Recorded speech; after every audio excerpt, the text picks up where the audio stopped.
आपका जज्बा प्यार और मोहब्बत ने मुझे जोश में ला दिया। आपका जज्बा प्यार और मोहब्बत ने मुझे जोश में ला दिया, इसीलिए आपको घर में बैठा कर पढ़ाने का इंतजाम कर लिया।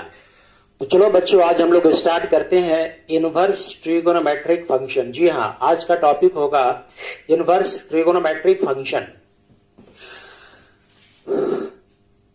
Inverse trigonometric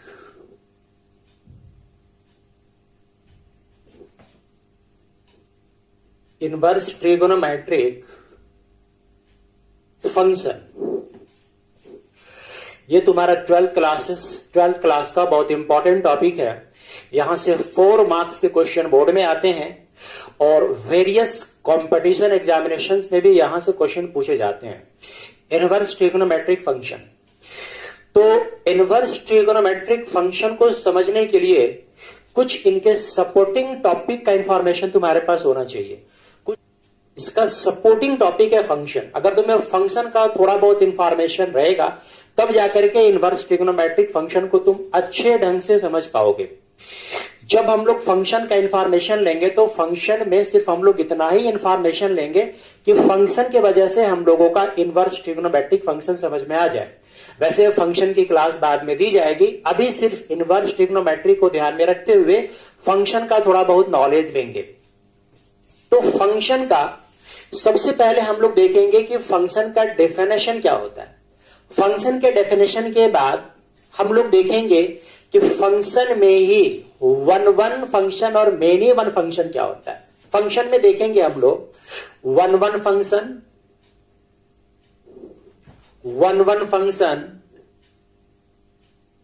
and many one function,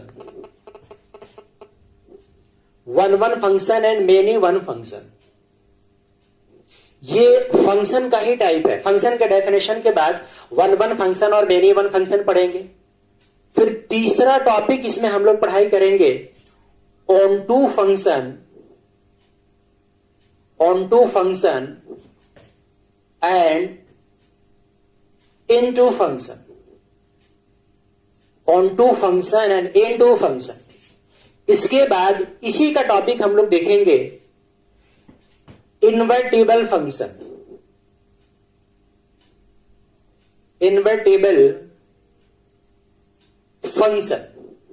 इसके बाद इसका लास्ट टॉपिक जो इनवर्स ट्रिगोनोमेट्री को सपोर्ट करता है वो टॉपिक होगा टू फाइंड इनवर्स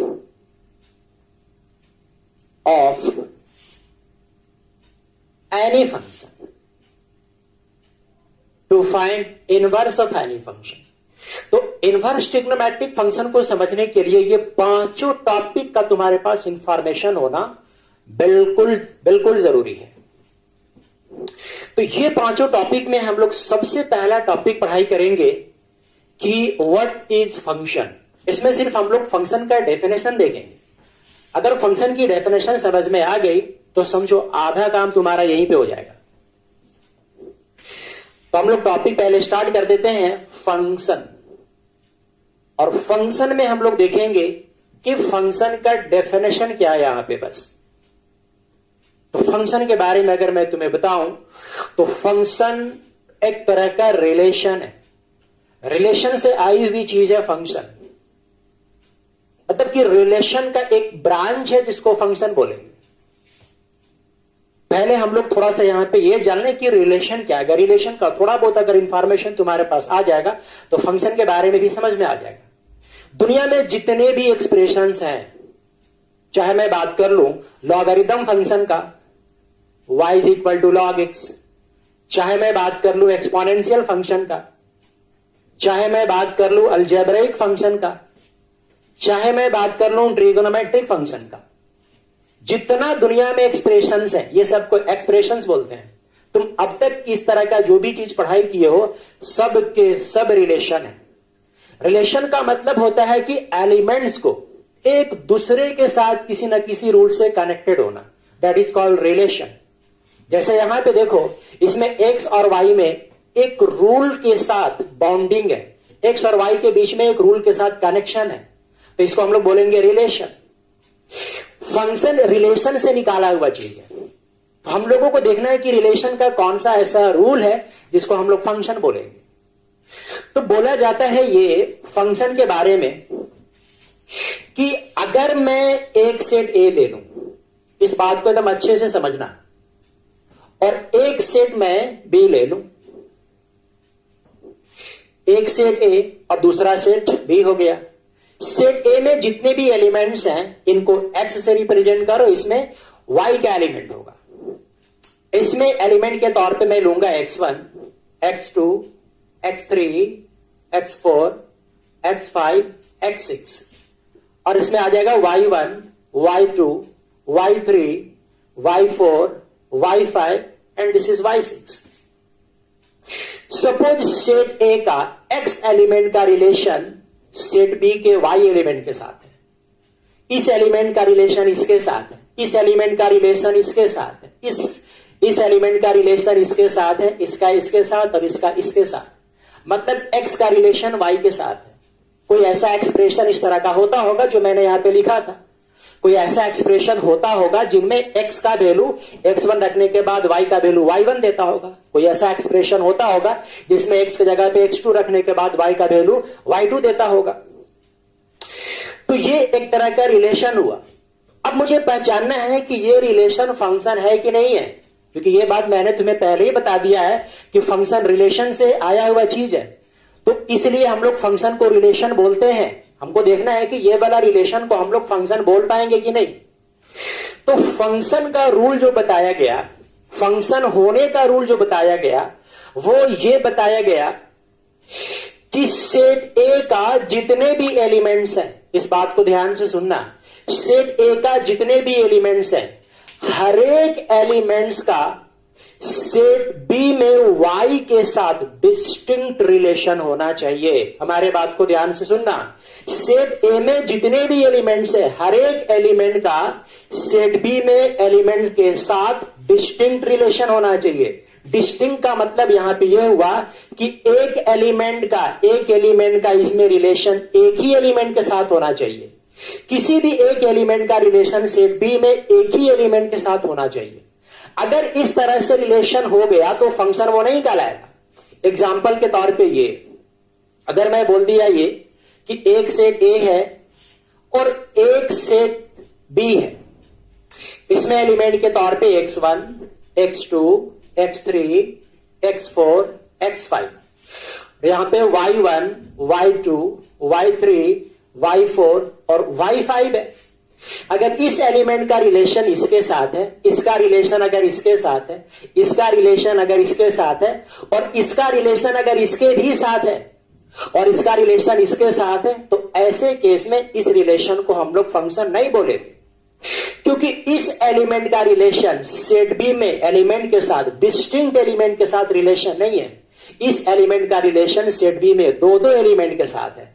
तो ऐसे सिचुएशन में इस रिलेशन को हम लोग फंक्शन नहीं बोलेंगे। सिंपल सी बात है। अगर इस तरह का सिचुएशन अगर डेवलप हो गया तब भी तुम्हारा फंक्शन कहलाएगा, सिर्फ ये वाला सिचुएशन में फंक्शन नहीं कहलाएगा। अगर ये भी सिचुएशन डेवलप हो गया कि मान लो एक सेट ए है और दूसरा सेट बी है, इसमें एलिमेंट के तौर पे x1 है, साथ में x2 है, x3 है, साथ में x4 है और x5 है। ये वाला y1, this is y2, this is y3, this is y4, this is y5। इस एलिमेंट का रिलेशन इसके साथ, इसका रिलेशन इसके साथ, और अगर इसका रिलेशन इसके साथ और इस एलिमेंट का भी रिलेशन अगर इसी के साथ है, इसका रिलेशन अगर इसके साथ, तो ऐसे कंडीशन में रिलेशन को हम लोग फंक्शन बोलेंगे, क्योंकि इस एलिमेंट का रिलेशन सेट बी में एक ही एलिमेंट के साथ है, इस एलिमेंट का भी रिलेशन सेट बी में एक ही एलिमेंट के साथ है। मतलब कि सेट ए में जितने भी एलिमेंट्स हैं, ये सारे एलिमेंट बेस सेट बी के साथ ओनली सिंगल एलिमेंट के साथ रिलेशन होना चाहिए जो सेट बी में एलिमेंट है। तो इसलिए इसको हम लोग फंक्शन बोलेंगे। तो जब भी ऐसा सिचुएशन डेवलप होगा तो रिलेशन को फंक्शन नहीं बोला जाएगा ऐसा सिचुएशन में, और ये वाला सिचुएशन में हम लोग रिलेशन को फंक्शन बोलेंगे। एग्जाम्पल के तौर पे अगर तुम्हें इसका और भी अच्छे तरीके से अगर समझना है तो फंक्शन पहचानने का ग्राफिकल तरीका भी होता है। अगर तुम्हें ग्राफ अगर अच्छे से रिलेशन का प्लॉट करने आता है तो ग्राफिकल वे से भी तुम ये समझा सकते हो, खुद भी समझ सकते हो कि ये रिलेशन फंक्शन है या नहीं है। अगर तुम्हें किसी भी रिलेशन को फंक्शन है या नहीं है ये चेक करना है तो तुम्हें काम करना है कि उस रिलेशन का पहले ग्राफ प्लॉट कर लेना। एग्जाम्पल के तौर पे सपोज मैंने एक रिलेशन लिया y is equal to log X. y equal to log X का ग्राफ ये होता है। इस तरह के जितने भी फंडामेंटल ग्राफ्स हैं तुम सारे बच्चों को इस तरह के ग्राफ का इंफॉर्मेशन होना चाहिए, क्योंकि इन सारे ग्राफ का बार बार हर एक टॉपिक में इस्तेमाल होगा।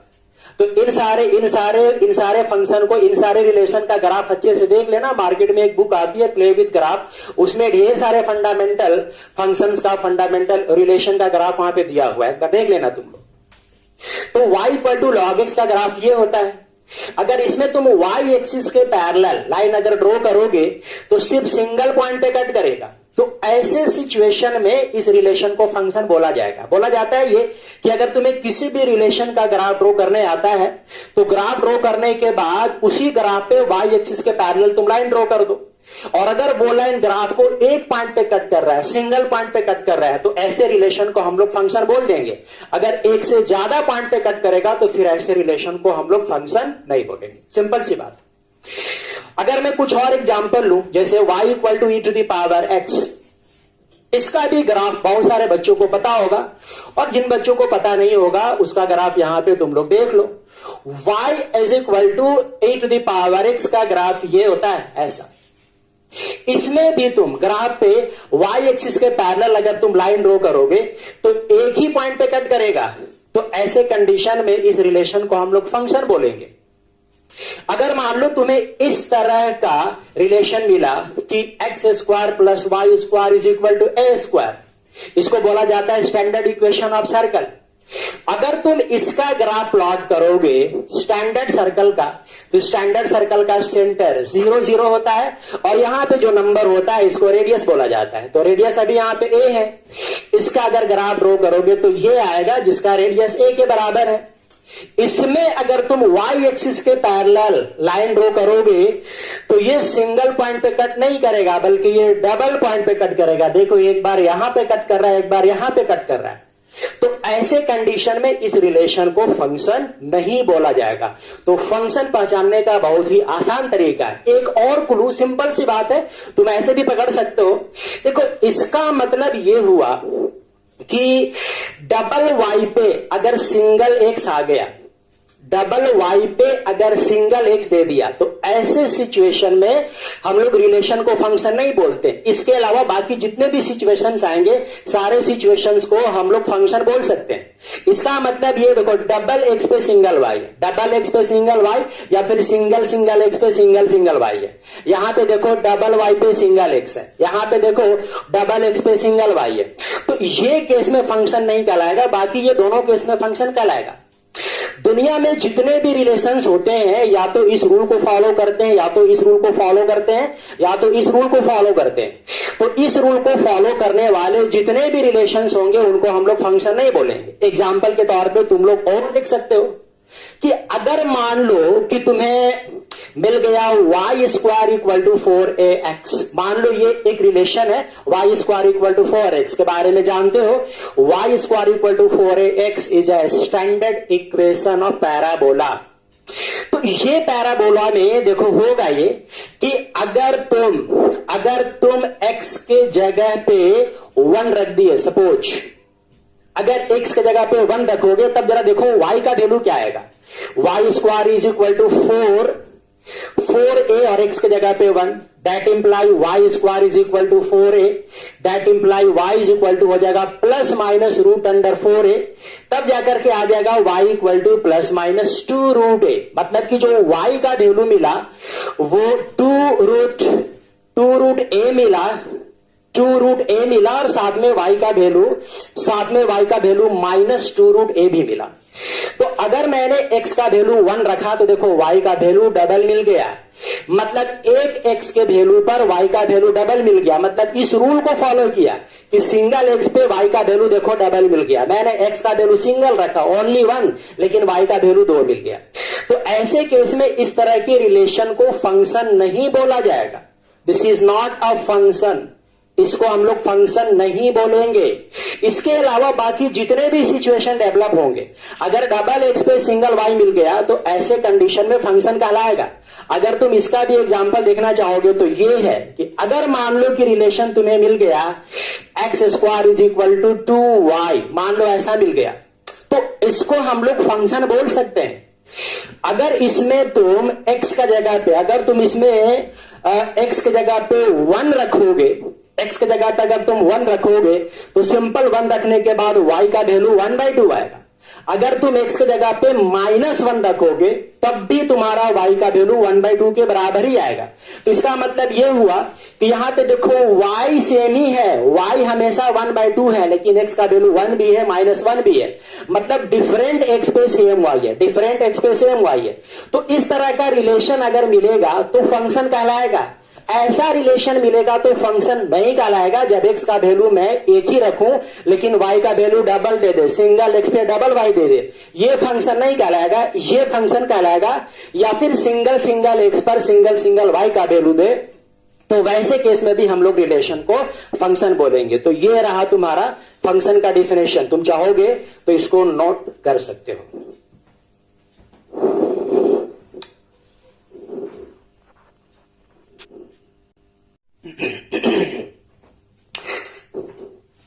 तो दोस्तों, अगर तुम्हें फंक्शन समझ में आ गया तो इस क्लास को आगे बढ़ाते हुए अब हम लोग समझेंगे कि वन फंक्शन किसको बोलेंगे। वन फंक्शन एक्चुअली में फंक्शन का टाइप है।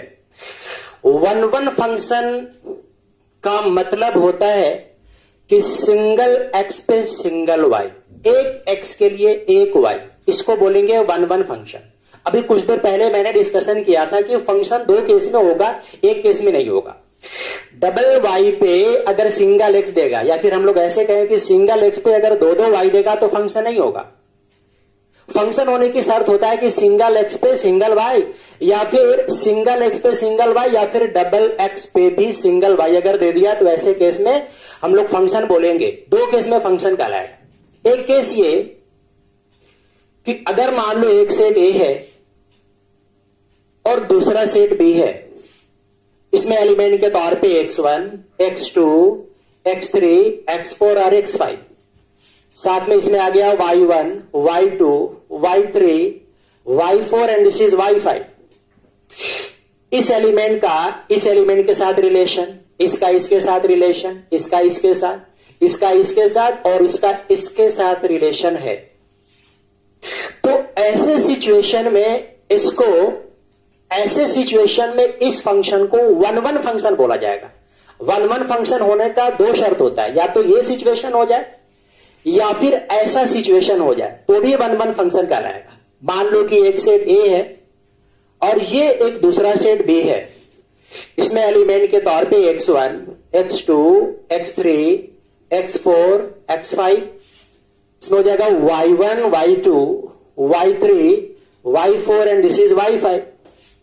इसका रिलेशन इसके साथ, इस एलिमेंट का रिलेशन इसके साथ, इस एलिमेंट का रिलेशन इसके साथ, और इस एलिमेंट का भी रिलेशन इसके साथ, और इसका रिलेशन इसके साथ। तो ये देखो डबल x पे सिंगल y है, तो ऐसे केस में फंक्शन होते हैं। डबल y पे सिंगल x हो जाता फंक्शन नहीं होते। तो फंक्शन होने का ये 2 शर्त होता है, या तो ये सिचुएशन क्रिएट हो जाए या तो ये सिचुएशन क्रिएट हो जाए। दोनों सिचुएशन में फंक्शन कहलाएंगे। इस वाले सिचुएशन वाले फंक्शन को वन फंक्शन बोला जाता है, और ऐसे सिचुएशन वाले फंक्शन को मेनी वन फंक्शन बोला जाता है। ये फंक्शन तो है, लेकिन इस फंक्शन को हम लोग बोलेंगे वन फंक्शन। ये सिचुएशन है तुम्हारा वन फंक्शन, और इसको हम लोग बोलेंगे मेनी वन फंक्शन। ये मेनी वन फंक्शन है, ये मेनी वन फंक्शन है। वन फंक्शन और मेनी वन फंक्शन पहचानने का एक और तरीका ग्राफिकल वे। अगर तुम्हें रिलेशन का ग्राफ ड्रॉ करने आता है तो वहां से भी तुम पकड़ सकते हो कि ये फंक्शन वन है या नहीं है। तो इसके लिए तुम एक काम कर लो कि अगर मान लो y equal to X square को देखना होगा कि ये फंक्शन वन फंक्शन है या मेरी वन फंक्शन क्या है। तो इसको चेक करने के लिए तुम इसका ग्राफ प्लॉट कर लो, y equal to X square. ये फंडामेंटल ग्राफ है, 11th क्लास में सीखे होगे। ये स्टैंडर्ड इक्वेशन ऑफ पैराबोला है, अपवर्ड पैराबोला है, upward opening type of parabola है। इसका ग्राफ ये होता है, ये इसका ग्राफ होता है।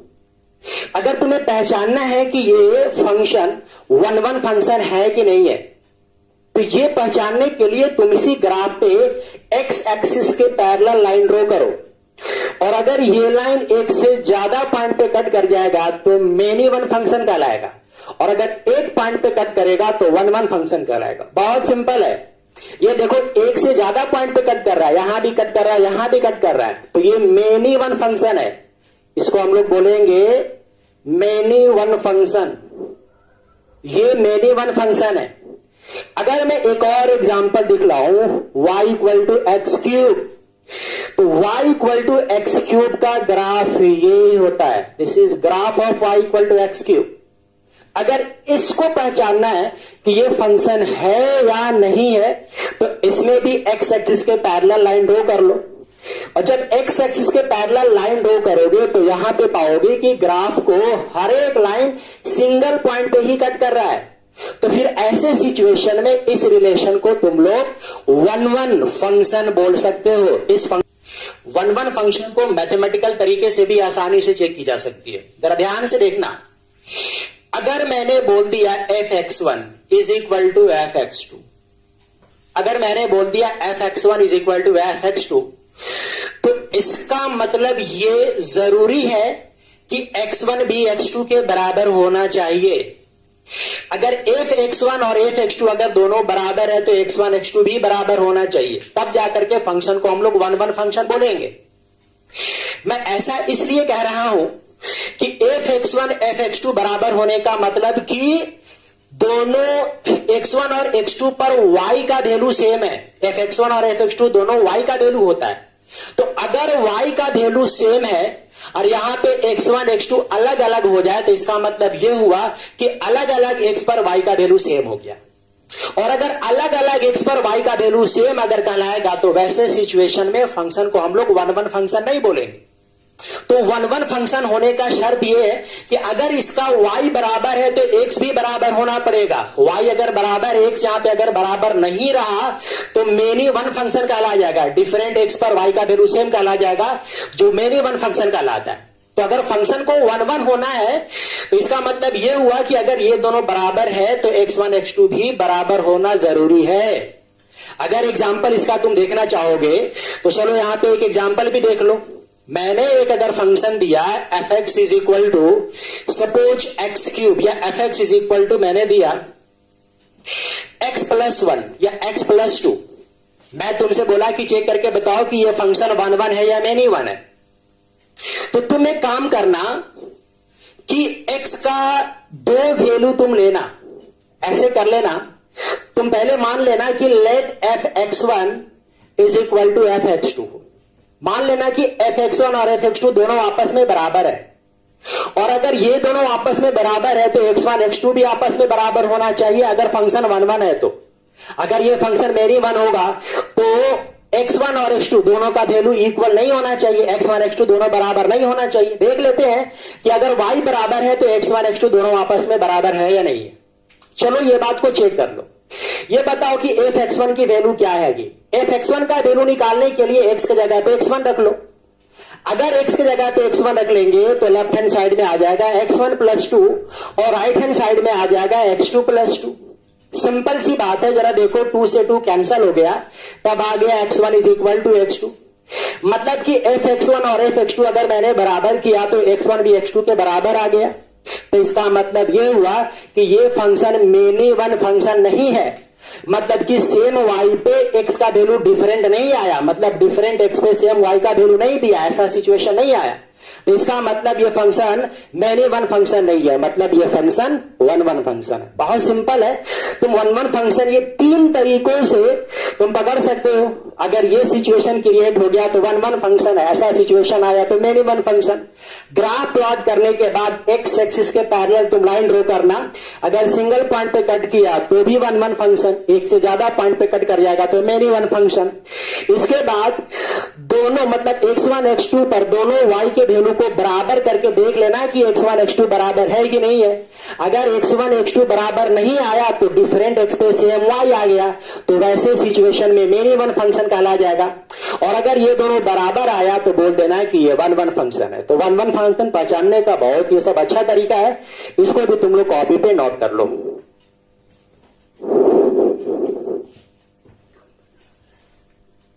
अब बाकी है ऑन टू फंक्शन। दोस्तों अब क्लास को आगे बढ़ाते हुए हम लोग ऑन टू फंक्शन के तरफ बढ़ेंगे। What is onto function? Onto function क्या कहता है इसको गौर से देखना। कोई दो सेट ले लो, एक सेट को बोल दो ए, दूसरा सेट बी हो गया। इसमें एलिमेंट के तौर पे x1, x2, x3, x4, x5, x6, इसमें y1, y2, y3, y4, y5 and here is y6।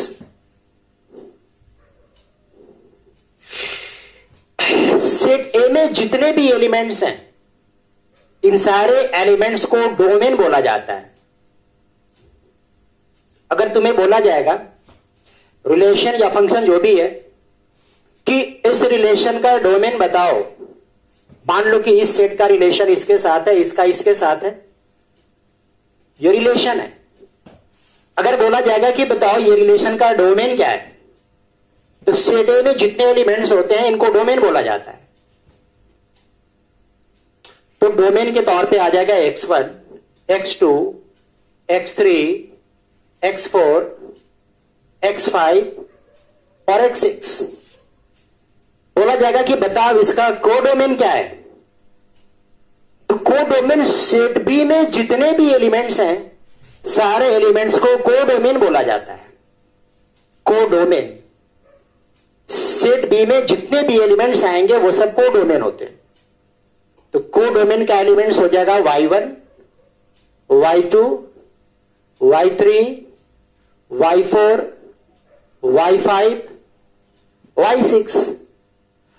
अगर बोला जाएगा कि बताओ इसका रेंज क्या है, इस फंक्शन का रेंज क्या है, तो रेंज भी बताना बहुत आसान है। अगर सेट पता है तो ऐसा, सेट बी में वो एलिमेंट्स जो सेट ए के एलिमेंट के साथ इंगेज है, इन सारे एलिमेंट्स को रेंज बोलेंगे। अभी इत्तेफाक से इसमें जितने एलिमेंट्स हैं हर एक एलिमेंट का सेट ए के एलिमेंट के साथ इंगेजमेंट है, तो इन सारे एलिमेंट्स को हम लोग रेंज बोलेंगे। तो रेंज भी इसका वही होगा, इसमें कोडोमेन भी वही होगा। ये देखो ये हो गया y1, y2, y3, y4, y5, y6, range भी यही होगा। अगर मान लो मैं ऐसा सेट लिया, एक सेट ए और ये दूसरा सेट बी हो गया, सेट ए और सेट बी। ये सेट में जो एलिमेंट है वो x1, x2, x3, x4, x5, x6। Here is y1, y2, y3, y4, y5 and this is y6 and this is y7।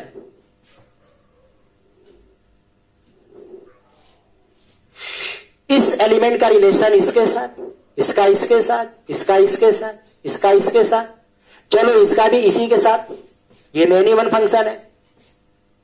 इसमें अगर बोला जाएगा डोमेन, तो इसका डोमेन बता देना x1, x2, x3, x4, x5। इसका अगर कोडोमेन पूछा जाएगा तो कोडोमेन सेट बी के जितने भी एलिमेंट्स हैं सारे एलिमेंट्स को कोडोमेन बोला जाएगा। मतलब कि y1, y2, y3, y4, y5, y6 and y7, इसको कोडोमेन बोलेंगे। बोला जाएगा कि बताओ इसका रेंज क्या होगा, रेंज। तो रेंज सेट बी के उस एलिमेंट को बोलते हैं जिस एलिमेंट का एंगेजमेंट सेट ए के एलिमेंट के साथ हो। y5 का एंगेजमेंट सेट ए के साथ नहीं है, y6 का और y7 का एंगेजमेंट सेट ए के एलिमेंट के साथ नहीं है।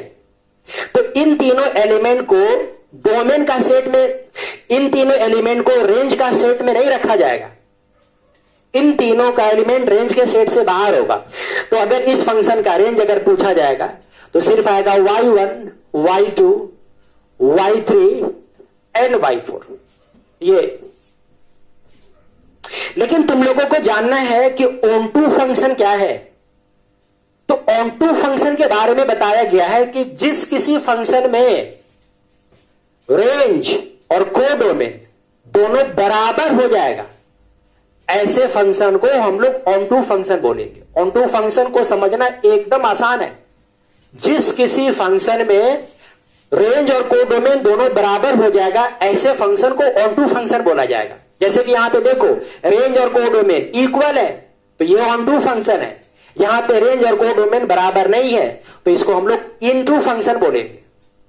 यहां पे देखो, रेंज और कोडोमेन दोनों बराबर है, दोनों बराबर है। सो हम लोग बोलेंगे कि function is onto function, function is onto function. यहां पे रेंज और कोडोमेन दोनों बराबर नहीं है। Range is equal to not codomain, ये दोनों बराबर नहीं है।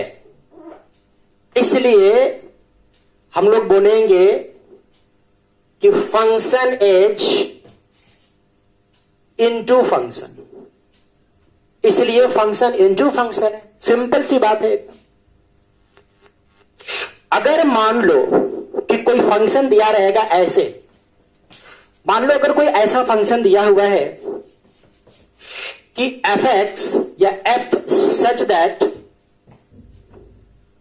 रियल नंबर टू -1 से +1, such that f(x) is equal to sin x।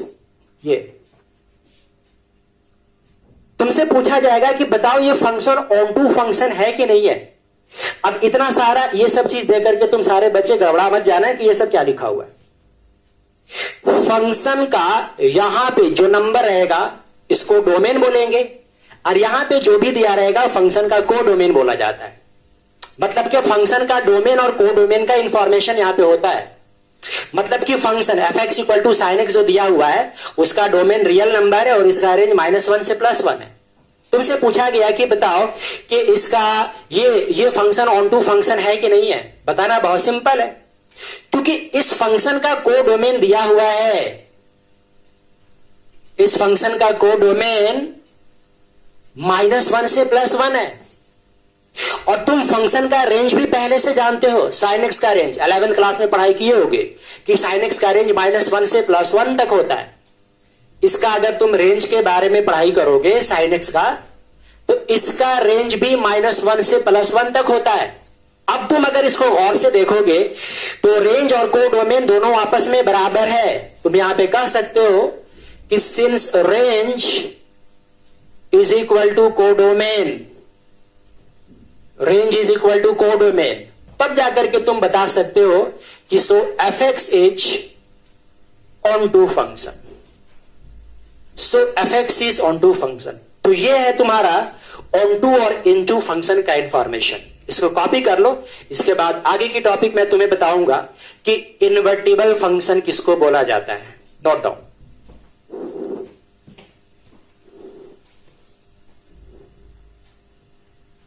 तो बच्चों अब हम लोग मूव करेंगे इन्वर्टिबल फंक्शन की तरफ। इन्वर्टिबल फंक्शन के बारे में बोला जाता है कि जो फंक्शन 1 1 है और साथ में ऑन टू है, वही फंक्शन इन्वर्टिबल फंक्शन होता है।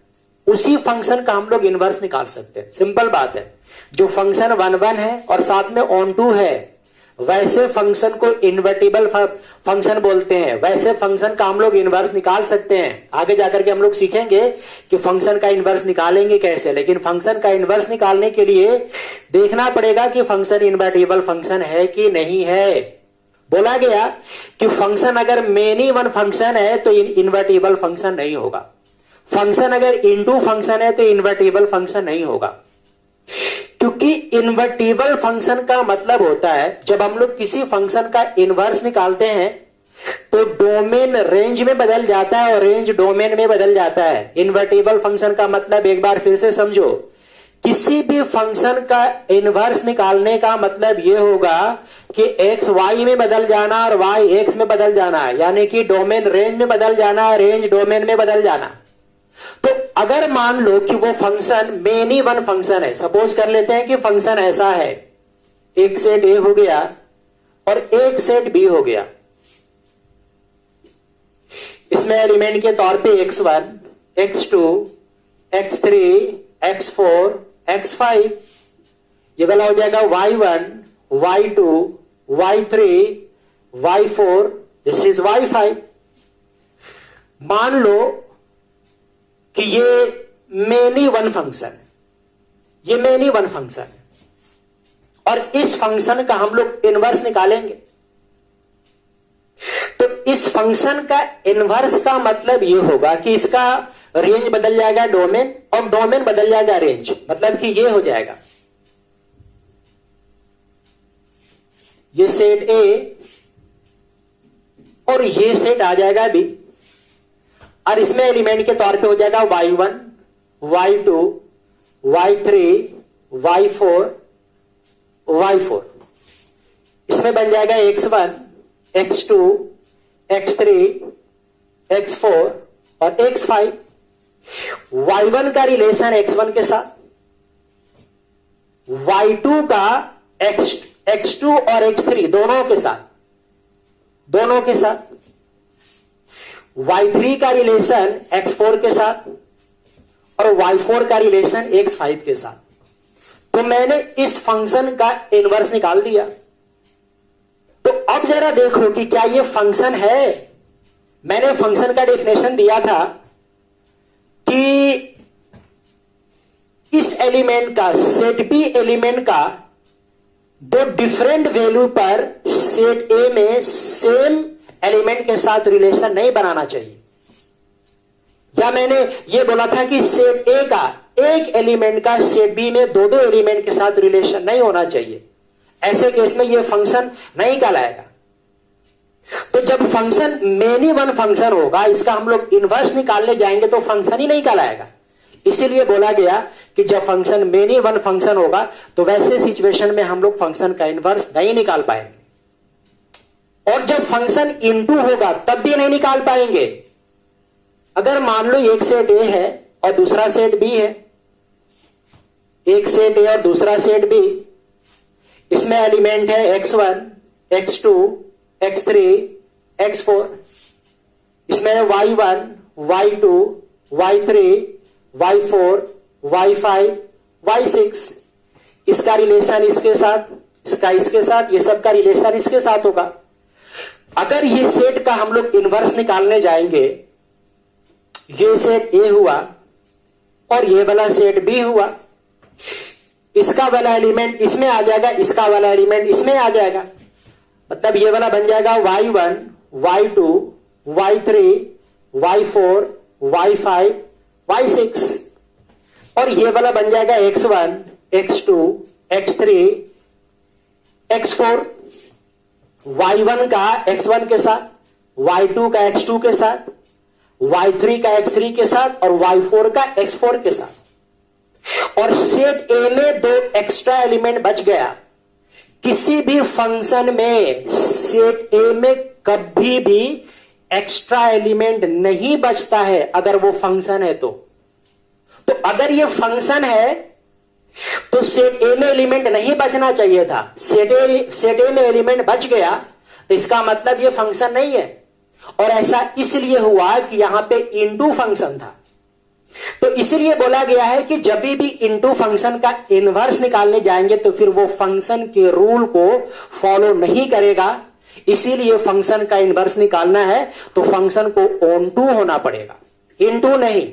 तो जब भी फंक्शन को इनवर्स निकालना पड़ेगा तो उसका 1 1 ऑन टू दोनों चेक करना पड़ेगा, तब जाकर के फंक्शन का इनवर्स निकलेगा। अगर क्वेश्चन पूछा जाएगा कि f such that positive real number to 0 to infinity such that fx is equal to mod x, और मैं तुमसे पूछूंगा कि बताओ ये फंक्शन इन्वर्टिबल फंक्शन है या नहीं है, तो सिंपली तुम चेक करोगे कि ये फंक्शन 1 1 है कि नहीं है, ये फंक्शन ऑन टू है कि नहीं है। क्योंकि ये फंक्शन 1 1 ऑन टू हो गया तो तब जाकर के ये फंक्शन इन्वर्टिबल फंक्शन कहलाएगा। तो सबसे पहले हम लोग चेक करेंगे कि ये फंक्शन 1 1 है या नहीं है। 1 1 फंक्शन चेक करने के लिए हम लोग पहले मान लेंगे कि fx1 is equal to fx2 है, जहां पे क्वेश्चन में दिया हुआ है कि fx is equal to mod x है, और ये x के जगह पे x1 रख लो तो राइट हैंड साइड में भी x के जगह पे x1 आ जाएगा। अगर लेफ्ट हैंड साइड में x के जगह पे x2 हो जाएगा तो राइट हैंड साइड में भी x के जगह पे x2 हो जाएगा, और सारे वैल्यू को उठा करके इसमें रख दो। तो जब सारे वैल्यू को उठा करके इसमें रखोगे तो fx1 के जगह पे आ जाएगा मॉड ऑफ x1 और fx2 के जगह पे आ जाएगा मॉड ऑफ x2। एकदम सिंपल है। क्वेश्चन में पहले से दिया गया है कि x पॉजिटिव रियल नंबर है, तो x अगर पॉजिटिव रियल नंबर है तो मॉड का यहां पे जरूरत है ही नहीं है। यहां से मॉड को हटा दो तो तब आ जाएगा x1 is equal to x2। तो fx1 इक्वल टू fx2 मानते हुए x1 भी x2 के बराबर आ गया, तो इसका मतलब ये फंक्शन 1 1 फंक्शन है। तो यहां पे हम लोग बोल देंगे कि सो fx is 1 1 function, so fx is 1 1 function. अगर ये फंक्शन ऑन टू फंक्शन भी हो गया तो तब जाकर के ये फंक्शन इन्वर्टिबल फंक्शन हो जाएगा। ऑन टू फंक्शन होने के लिए मैंने तुम्हें बताया है कि फंक्शन का कोडोमेन और फंक्शन का रेंज दोनों आपस में बराबर होना चाहिए। इस क्वेश्चन को अगर गौर से देखोगे तो फंक्शन का कोडोमेन 0 से इंफिनिटी है, फंक्शन का कोडोमेन 0 से इंफिनिटी, 0 क्लोज में, इंफिनिटी ओपन में। अगर गौर से इस फंक्शन का रेंज के बारे में अगर सोचोगे तो fx is equal to mod x है। रेंज मतलब कि y का वैल्यू होता है, y मतलब कि fx का वैल्यू, fx का वैल्यू मतलब कि मॉड x का वैल्यू। तो जरा सोचो कि मॉड x का वैल्यू क्या होगा, या तो 0 होगा या फिर 0 से बड़ा होगा। मॉड का वैल्यू कभी भी नेगेटिव में नहीं होता है। तो ये मॉड x का वैल्यू 0 या फिर 0 से बड़ा, तो इसका मतलब y का वैल्यू 0 या फिर 0 से बड़ा, मतलब इस फंक्शन का रेंज 0 या फिर 0 से बड़ा हो जाएगा।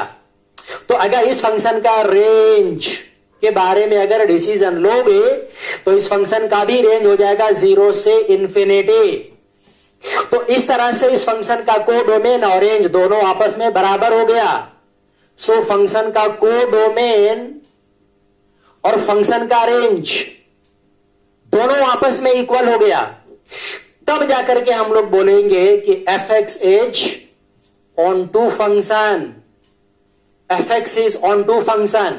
और अगर fx ऑन टू भी हो गया और 1 1 भी है तो इसका मतलब ये fx इन्वर्टिबल फंक्शन है, मतलब इस फंक्शन का हम लोग इनवर्स निकाल सकते हैं। तो अगर हम लोग फंक्शन का इनवर्स निकाल सकते हैं तो चलो फंक्शन का इनवर्स निकाल कर देख भी लेते हैं कि ये फंक्शन का इनवर्स आएगा क्या आखिर। तो फंक्शन का इनवर्स निकालने के लिए पहले fx यहां पे लिख लो जो भी क्वेश्चन में दिया हुआ है। fx के जगह पे y लिख लो यहां पे जो मॉड ऑफ x आएगा। फिर इसको तुम ऐसे भी कर सकते हो y इक्वल टू, क्योंकि तुम्हें पता है कि x पॉजिटिव है, तो अगर x पॉजिटिव है तो मॉड का यहां पे जरूरत ही नहीं है। किसी भी फंक्शन का तुम्हें इनवर्स निकालना है तो उस फंक्शन से x का value in terms of y लिख लो पहले। तो चलो यहां से x का value in terms of y लिखेंगे तो x is equal to Y हो जाएगा। अब इसके बाद फिर x को रिप्लेस कर देना f इनवर्स y से, जैसा कि हम लोग जानते हैं कि fx is equal to Y होता है। यहां से x is equal to f को उधर ले जाऊंगा तो f इनवर्स y हो जाएगा। मतलब x के जगह पे हम लोग f इनवर्स y लिख सकते हैं। तो चलो यहां पे रख दो x is equal to f inverse y is equal to आ जाएगा y। फिर इसके बाद y को रिप्लेस कर दो x में। 3 स्टेज में किसी भी फंक्शन का इनवर्स निकालेंगे हम लोग। पहले फंक्शन में से x का value in terms of y निकाल लेंगे, फिर y को, फिर x को रिप्लेस कर देंगे f इनवर्स y को, और लास्ट में y को रिप्लेस कर देंगे x से, तो फंक्शन का इनवर्स निकल जाएगा। अब लास्ट में हम लोग y को x से रिप्लेस कर देंगे दोनों साइड। तो अगर fx is equal to mod x है तो f inverse x is equal to x होगा इस क्वेश्चन के लिए। अगर तुम्हें पता है कि फंक्शन इन्वर्टिबल फंक्शन है तो इनवर्स निकालना बहुत आसान है। अगर मान लो कि कोई फंक्शन दिया गया है y is equal to x plus 1 divided by X minus 1। चलो मैं तुम्हें बता दिया कि यह फंक्शन इन्वर्टिबल फंक्शन है, मैं सिर्फ यह बोलता हूं कि यह फंक्शन का इनवर्स क्या होगा। तो जब तुम इस फंक्शन का इनवर्स बताओगे तो ऐसे बताना कि पहले x का value in terms of y निकाल लेना। चलो पहले यहां से x की वैल्यू निकाल लो, क्रॉस मल्टीप्लाई कर लो तो x y minus y is equal to x plus 1 आएगा क्रॉस मल्टीप्लीकेशन के बाद। फिर इसके बाद x y is equal to, ये इधर आएगा तो minus x is equal to आ जाएगा वाई प्लस 1। अब इसके बाद इन दोनों में से x कॉमन ले लो तो ये आ जाएगा y minus 1 is equal to Y plus 1 आ जाएगा। तो अब इसके बाद आ जाएगा x is equal to Y plus 1 divided by Y minus 1। तो देखो x का value in terms of y निकल गया। इसके बाद मैं बोला था कि x को रिप्लेस कर दो f इनवर्स y से, बिल्कुल इसके तरह। देखो यहां भी x को मैंने f इनवर्स y से रिप्लेस किया था, तो यहां भी x को f इनवर्स y से रिप्लेस कर दो, यह आ जाएगा y plus 1 divided by Y minus 1। और लास्ट में जैसा कि मैंने बोला था कि फिर y को रिप्लेस कर दो x से तो फंक्शन का इनवर्स पता चल जाएगा। तो y के जगह पे x रख दो, तब आ जाएगा x plus 1 divided by X minus 1। तो अगर किसी भी कोई भी फंक्शन दिया गया है, उस फंक्शन का अगर तुम्हें इनवर्स निकालना है तो सिंपली x का value in terms of y निकाल लेना, x का value in terms of y निकाल लेना, फिर x के जगह पे f इनवर्स y रख देना, फिर y को रिप्लेस कर देना x से, तो फंक्शन का इनवर्स पता चल जाएगा आराम से। एकदम सिंपल है। तो ये टॉपिक जो हम लोगों ने स्टार्ट किया इनवर्स ट्रिग्नोमेट्रिक फंक्शन, ये एक्चुअल में ट्रिग्नोमेट्री का इनवर्स है। तो ये टॉपिक में हम लोग देखेंगे कि ट्रिग्नोमेट्रिक फंक्शन का इनवर्स कैसे निकालेंगे। यहीं से डेवलपमेंट हुआ है इनवर्स ट्रिग्नोमेट्री का।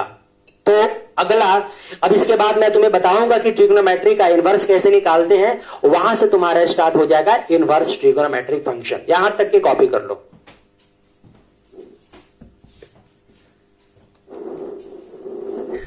और जाते जाते मैं तुम सारे स्टूडेंट से एक बात बोलना चाहूंगा कि मुश्किलों को भी मुश्किल में डालने का वादा कर लो, मुश्किलों को भी मुश्किल में डालने का वादा कर लो, और हमारे चैनल को सब्सक्राइब करके हमारे साथ चलने का इरादा कर लो।